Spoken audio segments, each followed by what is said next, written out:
우리 이제 신체는 실은 에너지가 부족하면 그게 실은 그럴 수가 있습니다. 네, 안녕하세요. 자, 오늘은 모두가 다이어트 때 한 번쯤 걱정하고 항상 처음 오시면은 물어보시는 질문, 바로 다이어트 부작용에 대해서 이야기를 해보도록 하겠습니다. 이게 실은 단기간에 살이 쭉 빼는 걸 누구나 원하고 또 굉장히 기분 좋은 일이잖아요. 하지만 그 과정에서 놓치면 안 되는 부분이 있습니다. 뭐 이를테면 실은 무리한 다이어트로 인한 탈모가 생긴다든지 변비가 심해진다든지 하면 일상생활에도 굉장히 큰 지장이 생길 수가 있어요. 그래서 오늘은 다이어트 부작용의 대표적인 사례 그리고 그 예방 방법에 대해서 한번 말씀을 드리도록 하겠습니다. 자, 일단은 가장 많이 환자분들이 이제 탈모 케이스라고 치면 많지는 않지만 가끔 이제 옛날에 다이어트 할 때 나 탈모 왔었어요 하는 경우가 있어요. 그런 분들 얘기를 좀 들어보면 약간 다이어트를 할 때 먹는 칼로리를 굉장히 극단적으로 제한을 하고 또 운동도 엄청 많이 하세요. 기본 하루에 2시간 이상. 그래서 2달 만에 뭐 10kg를 뺐는데 어느 순간에 이 머리카락이 너무 많이 빠진다는 거예요. 실은 이제 머리를 감았더니 많이 빠지고, 그리고 가볍게 봤더니 막 이미 뭐 수채구멍이 막 머리카락 엄청 많고, 그리고 살짝만 머리에 빗었더니 머리카락이 손가락에 껴서 나오고. 네, 단백질이나 이 필수 영양소가 부족해지면 모발 건강이 급격히 나빠질 수가 있는 건데요. 생각해보면 저희가 머리카락이 없다 해서 뭐 실은 목숨에 지장이 있다던가 뭐 신진대사에 문제가 생기는 건 아니잖아요. 그렇기 때문에 우리 이제 신체는 실은 에너지가 부족하면 사지 말단부터 좀 잘라내기 시작합니다. 그래서 뭐 손톱 건강이라던가 머리카락 건강이라던가 이런 게 나빠지기 시작하는 거고, 일종의 이 산후에 아기 낳고 산후탈모가 몇 개월간 잠깐 바짝 오잖아요. 그런 것처럼 어떻게 보면 이 영양소 부족으로 나타나는 증상이라고 보시면 되겠습니다. 자, 두 번째, 이 변비 케이스인데요. 변비 케이스는 굉장히 많습니다. 저희도 다이어트 할 때 항상 변비가 좀 생기고, 물론 그걸 이제 한약에 약재를 넣어서 개선을 시켜드리는데, 다이어트 하면 변비, 약간 뗄래야 뗄 수 없는 관계고, 그래서 어떤 학생분이 이 다이어트를 할 때 탄수화물을 거의 안 먹는 거예요. 그래서 닭가슴살이나 달걀이나 이 채소만 먹는 식단 위주로 구성을 한 거죠.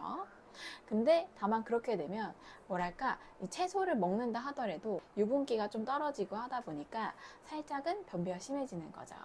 그러니까 한 번 앉아도 10분 걸린다든지 신호가 와도 그날 못 본다든지, 그러니까 화장실 가는 게 너무 무섭다는 이 하소연을 좀 하시는 경우가 있었는데, 그래서 저는 변비 있을 때 2가지를 말씀드려요. 첫 번째는 변의 볼륨감을 챙겨주는 식이섬유를 드시는 게 좋고요. 그리고 두 번째로는 이 촉촉함, 물을 많이 드셔야 됩니다. 식이섬유가 부족하거나 물을 충분히 안 마시면 변비 위험이 안 그래도 변비가 오는데 훨씬 더 커진다고 생각하시면 됩니다. 그래서 그 2가지를 꼭 챙겨서 드시는 게 좋아요.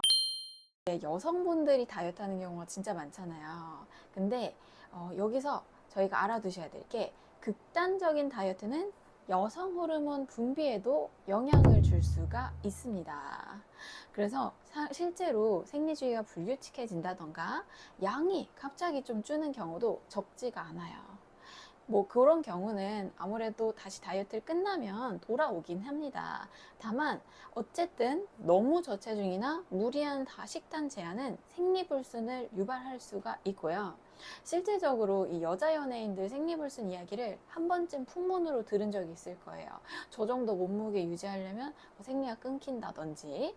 그게 실은 그럴 수가 있습니다. 그래서 다이어트 할 때는 너무 무리해서 하시면 안 되고, 이런 증상이 왔다 싶으면 실은 먹는 양을 좀 늘린다던가 몸무게 목표를 다시 수정을 한번 해보시는 거를 추천을 드리고요.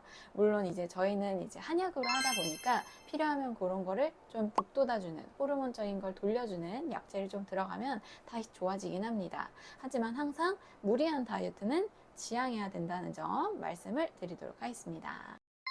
네, 이렇게 부작용에 대해서 얘기를 드렸는데요. 이런 부작용이 발생하는 가장 큰 이유는 실은 너무 욕심을 약간 부린 거예요. 어떻게 보면 단기간에 너무 저칼로리 식단과 영양이 완전 무너진 거죠. 그래서 우리 몸은 극도로 칼로리가 부족하면 비상사태라고 인식을 해요. 그래서 오히려 대사속도를 줄입니다. 그러면 다이어트에도 크게 도움은 안 되겠죠. 단기간은 빠지지만 요요로 이어진다든지 나중에는 살이 진짜 안 빠진다든지 하는 게 있기 때문에 너무 무리하지 않으시는 게 좋고, 또 그 결과로 아까 말씀드린 부작용 같이 머리카락이나 피부, 생명에 꼭 필요하지 않은 부위부터 영양 공급이 부족해지는 거죠. 그래서 다이어트를 진행하다 보면 한두 가지 음식만 계속 귀찮으니까 한 식단으로 계속 가세요. 하지만 그렇게 집중적으로 한두 가지만 먹으면 비타민이나 무기질, 필수 지방산 등이 부족해질 위험이 크다고 말씀을 드리고요. 그래서 꼭 이런 걸 약간 영양 보조제 이런 걸 좀 챙겨 드시는 게 좋고, 다이어트 할 때 이런 불균형이 장기화되면 아까 말씀드린 탈모, 변비, 생리불순 외에도 당연한 말이지만 굉장히 필요하고요. 그리고 근손실 같은 문제도 겪을 수가 있습니다. 네, 그래서 자, 이제 부작용을 알았으니 이 예방법에 대해서 얘기를 드릴 차례인데요. 자, 당연한 말이지만 1번, 균형 잡힌 식단을 유지한다. 그래서 들어보셨죠? 탄단지, 적당한 비율로 한 가지에 쏠리지 않게 섭취하면서 드시는 게 좋고요. 두 번째로는 채소 위주의 식이섬유, 거기에 과일을 살짝 곁들인, 그리고 이제 말씀드린 이제 건강 보조제, 비타민, 미네랄 등을 충분히 보충하는 게 중요합니다. 그리고 이제 탄수화물을 완전히 끊어버리는 경우도 있는데, 그럴 때는 뭐 키토렛이라던가 약간 문제가 생길 수가 있어요. 그래서 극단적인 방식은 몸에 무리가 갈 수밖에 없으니까, 뭐 이를테면 저희가 다이어트 중이더라도 약간의 탄수화물은 넣어주시는 게 필요해요. 만약에 이 적정량의 탄수화물을 섭취하지 않으면 기본적으로 탄수화물을 저희가 변환해서 에너지로 많이 쓰잖아요. 에너지가 부족하니까 머리가 멍하다든지 너무 기운이 없다든지 근육통이 생긴다든지 일상생활이 힘들어질 수가 있고요. 두 번째로는 이 다른 영양소의 활용에도 지장이 생길 수가 있습니다. 네, 두 번째 예방법은 바로 과하지 않은 운동과 충분한 휴식입니다. 실은 무작정 하루에 뭐 몇 시간씩 나는 엄청나게 고강도로 운동을 하겠다 이러다 보면 부상이 입기가 쉬워요. 실제로 한의원에 오시면 운동하다 다치시는 분들이 굉장히 많습니다. 그래서 고강도 운동은 실은 다이어트 할 때 크게 도움이 되진 않아서 항상 적당한 약간 중강도 혹은 조금 낮더라도 꾸준히 길게 하시는 게 훨씬 좋고요. 쉽게 지치면 다이어트를 본격적으로 길게 하기가 어렵다는 점. 그래서 실은 뭐 많이 들어보신 유산소 운동을 자기 체력에 맞게 하시는 게 좋고, 거기에 이제 근력 운동을 약간 곁들여서 뭐 스쿼트나 런지라든지 번갈아서 해주시면 좋습니다.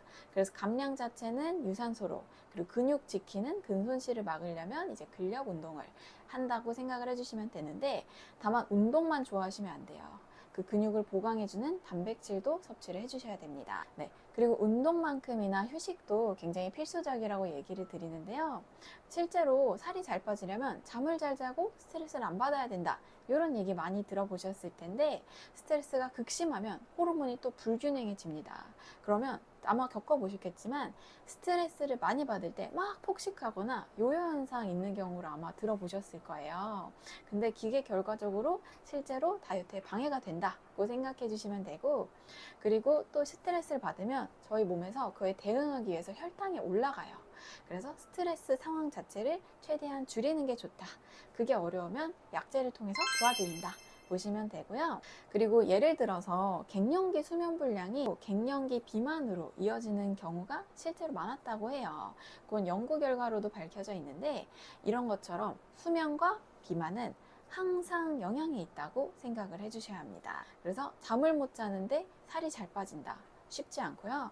실제로 살이 찌는 분들 보면 약간 잠을 못 자서 수면 유도제를 먹는다던가 그런 경우도 많습니다. 네, 그래서 여러분, 살을 빼는 것도 중요하지만 이 건강을 잃으면 다이어트 의미가 퇴색됩니다. 특히 건강 때문에 살 빼러 왔다 하시는 분들 요새 엄청 많잖아요. 병원에서 건강검진을 했는데 살 빼란 소리 들었다, 뭐 혈당이 너무 높다, 고지혈증이다, 이런 분들 많으신데, 너무 급하게 약간은 과하게 단기간에 쏙 빼려고 하기보다는 나의 체력과 영양 상태를 고려하면서 꾸준히 진행하시는 게 먼 미래를 봤을 때 더 도움이 됩니다. 그래서 아까 말씀드린 이 부작용과 예방법 꼭 신경 써서 다이어트를 진행해 주시고요. 자, 이번 영상이 도움이 되셨다면 구독, 좋아요, 알림 설정 부탁드립니다. 다음에도 또 유익한 정보로 찾아뵙도록 하겠습니다. 감사합니다, 여러분.